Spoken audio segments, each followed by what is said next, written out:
All right, so Brandon Moreno versus Lone Kavanaugh comes on this Saturday, February 28th, in Mexico City, I believe just Mexico, in the CDMX Arena.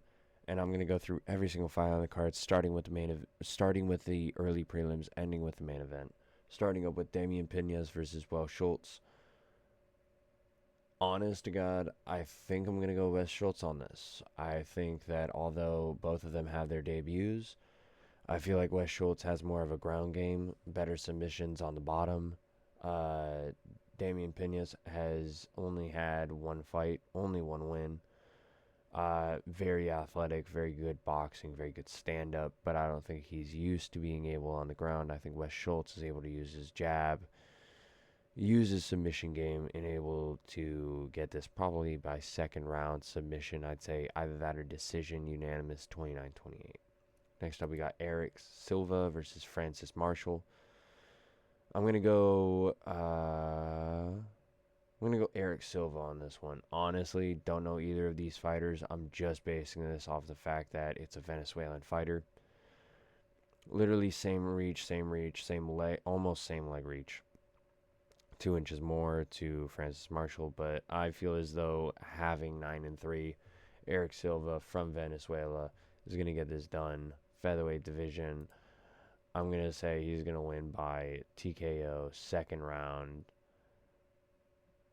Yeah, I think TKO or split decision. Split decision because I could see this going either way. Next up, Sofia Montegro versus Ernesta Carecci. I'm going to go Carecci on this one. 6-1, 0-1 on her debut. Although I love the tattoos, love the hair, love everything about her, I feel like she's not ready to go up against Ernesta on this one. Ernesta's very good, very long reach, especially for her height, 5'9", 71-inch reach. I feel like as long as she makes the weight, it's not a bad weight cut. She's going to be able to, I'm going to say, knock her out first round. I'm going to say women's flyweight bout. I know. Crazy to think that. I think this is going to be one of the first, if not only, women's flyweight first round KO by Ernesta. Next up, we got Douglas Silva de Andrade versus Javier Reyes. I believe Javier Reyes is a short notice, so in this case, this is going to be real easy. I'm going to go Douglas de Silva Andrade on this one.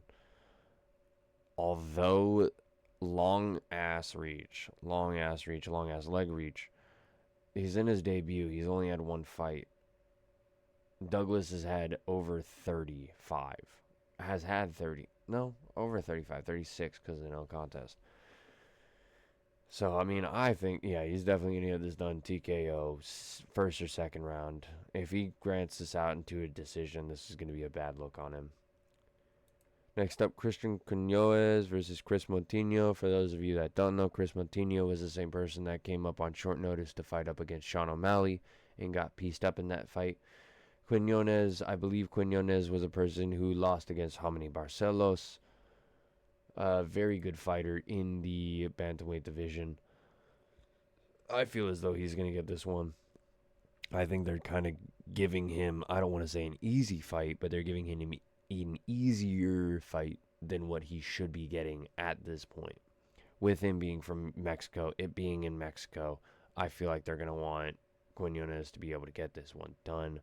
I think he's going to be able to. I think it's going to be by decision, 29-28. I think there's going to be a lot of decisions on this one. I don't think there's going to be a lot of KOs on this fight card, which I am not happy about. Next up, we got Alan Perez versus Macy Chasson. Now, big part of me wants to choose Macy Chasson. A real big part of me wants to choose Macy Chasson because she is an incredible kickboxer. She is incredibly big for the division. Alan Perez is not big for the division. 5'5" at bantamweight is not great, but 12-2 versus 11-5, I have to go Alan Perez on this one. I think she's going to be able to get this done. Although having 6 inches of reach disadvantage, there's only 6 inches of reach disadvantage rather than height. So as long as she's able to close out the distance, I think she's going to be able to get this one done. I think it's going to go to a decision. I think it's going to go Alan Perez's way, 29-28, going to Alan Perez. Next up, we got Ryan Gondra versus Jose Medina. Once again, this is another debut against technical veteran. I'd say gateway to the top 30. In all honesty, I'm going to go Medina on this one. I don't know too much about Gondra. Just looks like a blob, I'll be honest. They probably just want Medina to get a win on this 11-6, 1-0 debut. It's one of two things. They either want Gondra to go up against Medina because they think Gondra's that good, or they want Medina to go up against Gondra and win because they want Medina back up in the top 30 to have him go up against somebody else that they can build up against. So in this one, I'm going to go Medina. I'm going to go second round KO. If not decision, 29-28, 30-27. Now, up into the main card, Santiago Luna versus Angel Pasco. I'm going to go Santiago Luna on this one. Of course, I'm going to go there because why else? Why else? Why else do you think? Why else do you think? Oh, Jesus.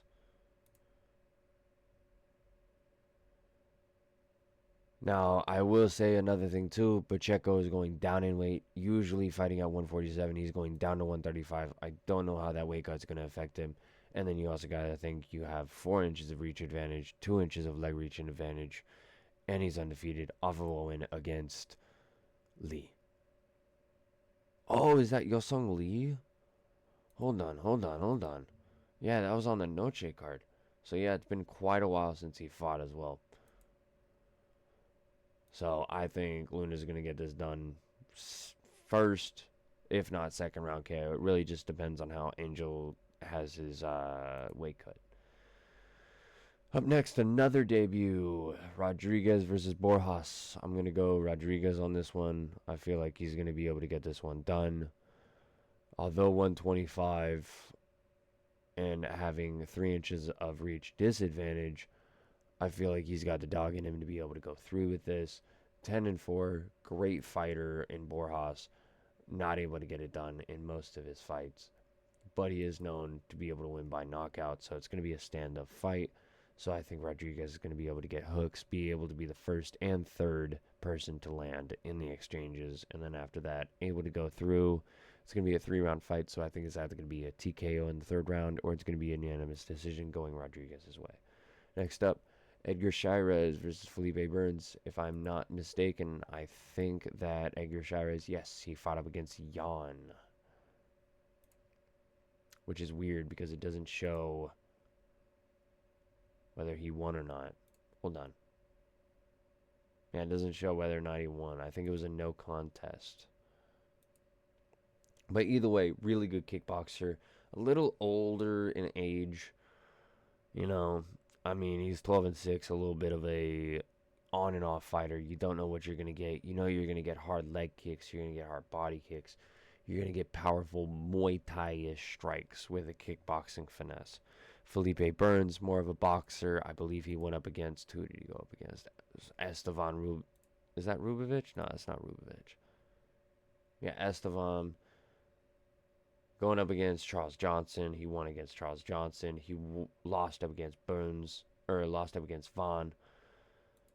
So, I mean, here's my thing. Do I think that Edgar Chairez would be able to beat Jan? In a stand-up battle, 5 rounds, no. Do I think Felipe Burns would be able to win in a standing battle up against Jan? Yes, he did.